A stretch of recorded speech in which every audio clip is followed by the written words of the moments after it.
Hola, ¿cómo están? Bienvenidas y bienvenidos a una edición más de Psicólogo en Coruscant, el podcast. Un espacio para analizar desde el canon de Star Wars nuestra psicología y analizar también la psicología de Star Wars.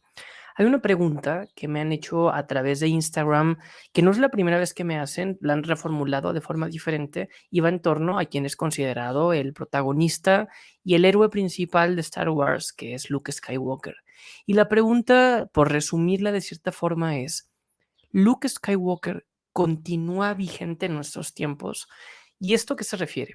Se puede referir evidentemente a la historia de Luke Skywalker que comprendemos y conocemos como héroe de la galaxia y que nos dimos cuenta en las secuelas, por ejemplo en The Rise of Skywalker o en El Último Jedi, que cambió y que se alejó. O sea, la pregunta la podríamos aterrizar en el canon de Star Wars, si Luke Skywalker continuó vigente después de su travesía destruyendo al imperio. Y por otro lado también la pregunta puede significar: en nuestro planeta, la figura de Luke Skywalker continúa siendo el héroe que fue en el 70, en los 70s, porque evidentemente cuando se estrenó y cuando se diseñó el personaje de Luke Skywalker, el mundo era otro. Y si se fijan, se nos presenta un héroe muy tradicional, un arquetipo de molde en donde encontramos a un hombre joven, blanco, ¿no? Y sé que con estas tres características hoy en día podría ser muy sensible, sobre todo por estos temas de inclusión y diversidad que mucha gente encuentra forzado, pero en el nuevo contenido, principalmente de Disney, pero que más allá de la forzadez de la inclusión, representan una oportunidad para que cualquier persona se pueda identificar como un héroe, sin importar si eres niña, niño, sin importar tu color de piel o tu etnia. Sin duda se ha diversificado, pero más allá de ese estereotipo físico y aparente que Luke Skywalker tenía en los 70s, también encontramos que en los 70s era un joven idealista, soñador, y que hasta cierta forma se va acercando al sistema. Si se fijan, yo leía hace tiempo un análisis sobre la ideología política que hay detrás de Star Wars, porque evidentemente al ser escrita en diferentes épocas, refleja la situación política que va viviendo nuestro planeta. Y en los 70, en un mundo de Guerra Fría, en un mundo post Segunda Guerra Mundial, que la gente está tan familiarizada a hablar de la guerra, pero sigue siendo tan doloroso, es necesario presentar en el entretenimiento y en recreación, con trajes llamativos, con naves, como lo digo en esta premisa, en una galaxia muy lejana, que eso quita defensas, pero terminas hablando de personajes y de situaciones que vas viendo en el día de hoy. Pero en los 70 se nos presentaba un héroe, Luke, prácticamente perfecto, idealista, soñador, con ganas de hacer cosas por los demás y que realmente no lo vemos fallar a lo largo de la trilogía. Evidentemente encontramos que, pues no sé, sobre todo en el arco intermedio, en el regreso al Jedi, en el Imperio contraataca, vemos cómo pierde contra Vader, cómo pierde una mano, cómo lo encontramos derrotado, pero a pesar de que pierde contra el villano, él continúa íntegro y va llevando un proceso y un desarrollo personal muy profundo, y que pues bueno, esto se cierra con broche de oro en el regreso al Jedi, ya sea que entendamos el regreso al Jedi como Luke Skywalker, lo más evidente, que regresa a salvar a sus amigos de la galaxia, o que entendamos el mensaje subyacente, como siempre Star Wars lo tiene, que regresa a Anakin. Pero bueno, encontramos un héroe muy tradicional, un héroe que hace las cosas bien, que no tiene una doble moral, y que hoy en día, si se fijan, la forma en que se nos presentan las narrativas sobre héroes no son esta típica figura en donde hacen las cosas perfecto. Incluso lo podemos ver en Star Wars. ¿Quiénes han sido las y los protagonistas del último contenido que hemos visto en Star Wars? Un Din Djarin, Boba Fett, Andor. Ahora me voy a basar en estos tres. Podríamos también hablar de Bad Batch y podríamos incluso hablar de las secuelas, pero si nos referimos a estas tres series que han estado en el live action en los últimos años, y bueno, las únicas series prácticamente que tenemos de live action, ninguno de los tres protagonistas, quitando a Kenobi, que Kenobi ya lo conocíamos y lo que hace es profundizar en un esquema de un personaje eh, que tiene el estereotipo o el arquetipo de maestro, pero aún en él quisiera hacer un análisis porque encontramos una cara mucho más real, oscura, gris de Kenobi, pero tanto en Andor como en Din Djarin y sobre todo en Boba Fett encontramos una doble moral. ¿Qué quiere decir una doble moral? Personajes que incluso a veces son descritos como un antihéroe, que evidentemente el fin último puede ser algo positivo, pero la forma de alcanzarlo, los medios, son mucho más amplios a una moral de solamente voy a alcanzar el bien haciendo las cosas bien.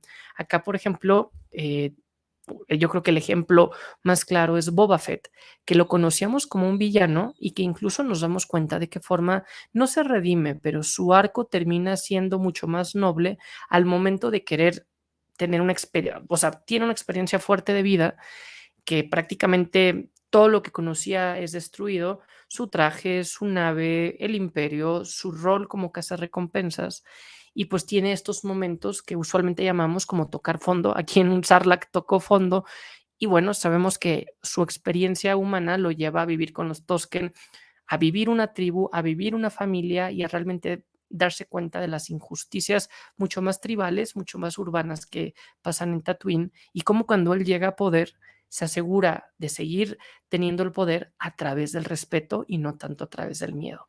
Encontramos este arco de un personaje que podía ser antagónico o villano a convertirse en un antihéroe, que son términos que se pueden utilizar prácticamente como sinónimos, depende de cómo se esté contando la perspectiva, porque muchas veces el antagónico es aquel que va en contra del protagónico, pero si el protagónico es una figura que no busca el bien común, el antagónico podría ser una persona buena. No sé si me doy a entender.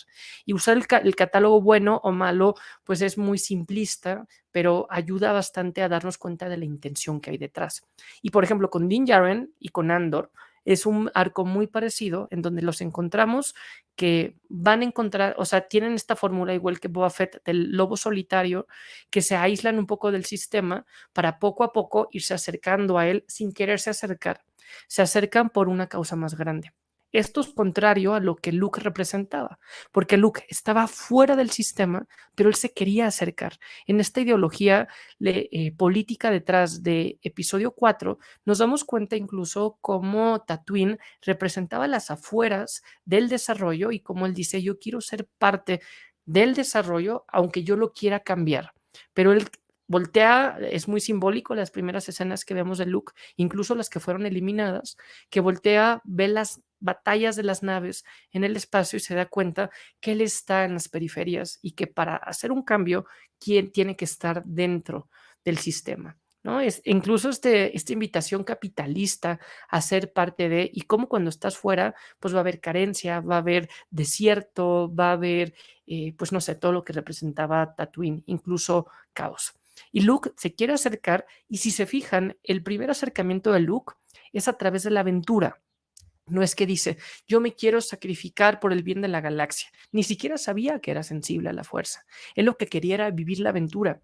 Y ese es el típico primer paso que se vive en un viaje del héroe, porque el ser héroe, el sacrificarte, el ponerte al servicio de los demás, no puede ser tan atractivo, o bueno, tiende a no ser tan atractivo como primer paso. Lo que él busca es la aventura, lo que él busca es salir y conocer cosas nuevas. Algo que va muy de la mano con el sueño americano, con el sueño capitalista e incluso con la juventud. Uno dice, yo quiero crecer para hacer cosas grandes y que realmente tienes la energía, tienes incluso la novedad de vivir algo y saber que puedes hacer algo diferente.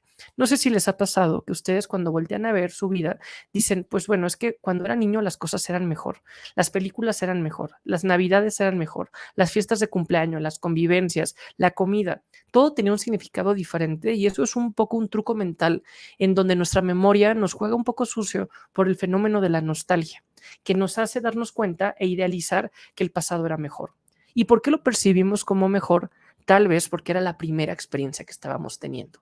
Y al tener una primera experiencia, pues hay una serie de elementos que nos hacen no ser del todo objetivos por la emoción, por no tener un punto de comparación, cosa que después, al llevar muchas veces a haber probado algo mismo, se quita la emoción e incluso entra la monotonía o incluso lo puedes empezar a comparar.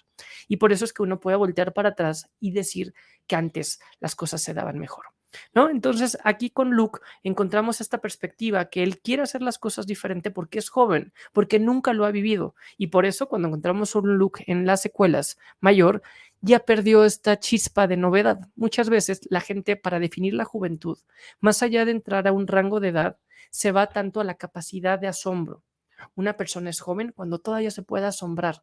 Se puede asombrar por una película, se puede asombrar por una experiencia, se puede asombrar por una relación, se puede asombrar porque es algo que está viviendo por primera vez. Por eso la niñez, la juventud, la adolescencia son tan significativos en nuestra vida porque se están teniendo muchas primeras experiencias. Ya después, muchas veces se llama que se pierde la juventud cuando ya no tienes esta capacidad de asombro.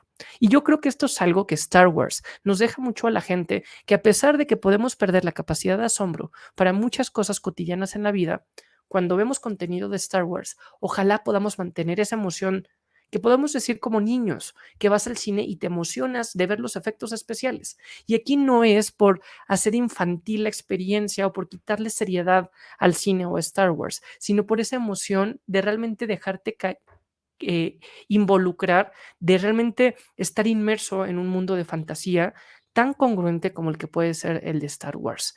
Y por eso aquí cuando me han hecho preguntas también sobre el hate en el fandom, obviamente va a haber hate porque es significativo para nosotros y cada detalle, por más minúsculo que sea, nos importa. Entonces, vamos a estar reflexionando si esto es canon, si es la interpretación correcta, si es la forma como lo queríamos llevar o no, pero a final de cuentas, lo importante es realmente seguirnos sorprendiendo y dejar aceptar a los artistas, a los creadores que están desarrollando, sobre todo como Filoni, y decir, me van a presentar una historia, pues al menos voy a tratar de darle buena cara y de entenderla y de realmente disfrutar como niño, vuelvo a lo mismo, no porque sea infantil, sino porque puedo descubrir y puedo tener una inocencia sensorial que no va a ser otra cosa más que darme plenitud y satisfacción. Porque si voy muy crítico pensando que ya me la sé, pues aunque ya me la sepa, no, pues voy a quitarle esa parte divertida y entretenimiento que a final de cuentas es la razón de ser de Star Wars. Entonces, ven aquí qué diferente, cómo encontramos a un Luke joven, idealista, que quiere hacer las cosas por la aventura, es la aventura la que te atrae y ya estando involucrado en la aventura, acompañado por un maestro, se da cuenta que realmente el punto de clave, lo que estaba buscando no estaba afuera, estaba dentro de él. Evidentemente esto por la narrativa se simboliza a través de ser sensible a la fuerza, de tener un superpoder, de un despertar al interior. Hubiera sido muy diferente que Luke, sin salir de Tatooine, le dijeran, no es necesario que vayas al espacio, que conozcas a Leia, Chewbacca, que destruyas a Vader y a la Estrella de la Muerte, porque realmente el proceso lo tienes tú adentro. Y es algo que se compara mucho en nuestro planeta con las personas que son profesores o son profesoras. Es muy diferente a aquel profesor que lleva toda su vida únicamente estudiando el contenido y que no ha salido de la universidad y que teóricamente es erudito en el contenido, aquellos que tienen el conocimiento salen a la vida real, lo ponen en praxis y regresan complementando esta dualidad entre teoría y práctica, en donde es mucho más fácil hacer, sobre todo pensando en aprendizaje para adultos, que sea significativo si lo traducimos en competencias. La teoría dice esto, pero la teoría viene acompañada de la experiencia práctica y poco a poco vamos nivelando y quitando expectativas para realmente presentar una realidad muchísimo más cercana a lo que está pasando fuera. Entonces, pues Luke, aunque el proceso lo tenía dentro de él, el contexto, el exterior le ayuda a tener este proceso que lo vemos con el entrenamiento con Kenobi, incluso con el dejar ir ciertas distracciones. Aquí como distracciones o como apegos o como ataduras, vemos algo muy simbólico que es cuando mueren los tíos. Mueren los tíos y aquí él se libera. Yo, el primer post que hice como psicólogo en Coruscant en Instagram, hace más de 450 posts, fue justo si Luke había vivido un duelo o no con sus tíos. Porque vemos que los encuentra muertos, está impresionado, pero dice, bueno, ok, a seguir adelante, ¿no? Y no vive un proceso de duelo como hubiéramos imaginado que sus dos figuras paternas de un momento a otro explotan y mueren, ¿no? Y realmente su vida se desconstruye, ¿no? Aquí muchas veces, y es lo que pasa mucho en la psicología, para seguir adelante y para cambiar, a veces toca deconstruir mi personalidad para construirla con bases más sólidas. Aquí no es que Luke olvidara al tío Owen y a la tía Beru, sino que se libera de esta carga que habíamos notado que su tío le decía, espera una estación más porque te necesitamos para, no sé, cosechar agua y los diferentes elementos que él tenía que hacer. Cosa que es muy diferente que vemos minutos después en la película cuando muere Ben Kenobi. No creo que sea un spoiler. Si están viendo esto, seguramente habrán visto episodio 4, pero que muere Ben Kenobi frente a Luke por Vader. Y aquí él realmente grita y se ve que vive un duelo mucho más profundo que el que vive con sus tíos. Aquí podríamos entrar al argumento narrativo que en los 70s, pues era una primera película de Star Wars. No se sabía si iba a haber un éxito y evidentemente se estaba privilegiando las escenas de acción. Pero por otro lado, pues no sé, desde cierto punto de vista, las novelas que se estrenan 40 años después de cada tomo o de cada episodio, se profundiza de lo que realmente representó para Luke ese momento. Pero simbólicamente, pues va al punto en donde te liberas y vas avanzando hacia lo que sigue. Y bueno, Luke tiene estos momentos clave de confianza cuando cierra los ojos, cuando Kenobi le dice, quítate el impulsor y destruye, haz tu único tiro, que es uno en 1,000,000 o más, no recuerdo las probabilidades que daba C-3PO para atinar, y como también en ese momento no solamente él se vuelve en héroe, sino también Han Solo, porque Han Solo se compara y se contrasta porque Luke hace las cosas por quererlas hacer. Han Solo las hace porque le piden hacerlo y porque va a recibir algo a cambio. Nos presenta narrativamente hablando a dos personajes para realmente poder comparar por qué hacen las cosas. Luke como un héroe, Han Solo como un aventurero, un contrabandista, incluso alguien, un mercenario que cambia y que gana algo. Incluso Han Solo se va. Y eso es muy criticado, pero Han Solo termina regresando ya sin un pago, cubre las espaldas de Luke y es lo que permite que destruya la Estrella de la Muerte. En ese momento, no solamente Luke se convierte en un héroe, sino también Han Solo. Y bueno, si lo vemos los 3 tomos, los 3 episodios, como los 3 arcos, en Dagobah vemos cómo se aísla del mundo, de la tecnología, de los estímulos, de los distractores, se va a la naturaleza con un maestro sensei muy oriental que da a entender los mensajes no de una forma clara, sino a través de metáforas para que él realmente termine dándose cuenta que la fuerza está dentro de él. Y también algo interesante con Luke es cómo se nos presenta esta rebeldía de más allá de hacer caso al entrenamiento tradicional de te tienes que quedar aquí y seguir las órdenes Jedi, porque todavía no estás listo para combatir a Vader, porque tienes que dejar ir a tus amigos. Luke hace lo correcto y dice, voy a detener mi entrenamiento, aunque se enojen conmigo mis maestros, pero voy a ir a salvar a mis amigos. Y sabemos que esto termina mal para Luke por el final de episodio 5, por la revelación que él va teniendo, toca a fondo, pero regresa ya como un héroe prácticamente sublime en episodio 6, ético, como un maestro, solemne, formal, y aquí nos damos cuenta que Luke cumple este estereotipo de un héroe hecho y derecho, como diríamos. Cosa que les digo, hoy en día estos héroes, uno, ya los escuchamos muchísimo, ya estamos muy familiarizados con ellos y también nos damos cuenta que el mundo no es blanco ni negro, ya se pueden presentar narrativas de ciencia ficción, de entretenimiento para jóvenes, pero también para niños, en donde se presenta una moral que no todo es blanco y negro, sino que lo interesante es lo que se puede discutir en los tonos de grises. Algo que me encanta de Ahsoka es que es gris, Ahsoka la gris, y que vemos cómo va a ir poco a poco su proceso de transformación hacia Ahsoka la blanca, ¿no? Que vemos incluso cómo el mismo Filoni ha seguido esta inspiración del Señor de los Anillos con Gandalf para hacer este proceso de evolución y de espiritualidad. Pero con Ahsoka lo encontramos incluso como una Jedi no Jedi, sensible a la fuerza. Lo encontramos con Boba Fett, que es la cara contraria de la moneda, que de ser un villano se convierte en un antihéroe. Y lo encontramos sobre todo con Din Djarin y con Andor, que buscan primero un bien individual, un poco como Han Solo, pero poco a poco se van acercando gracias a experiencias que se vuelven personales y terminan haciendo lo correcto por una causa más grande.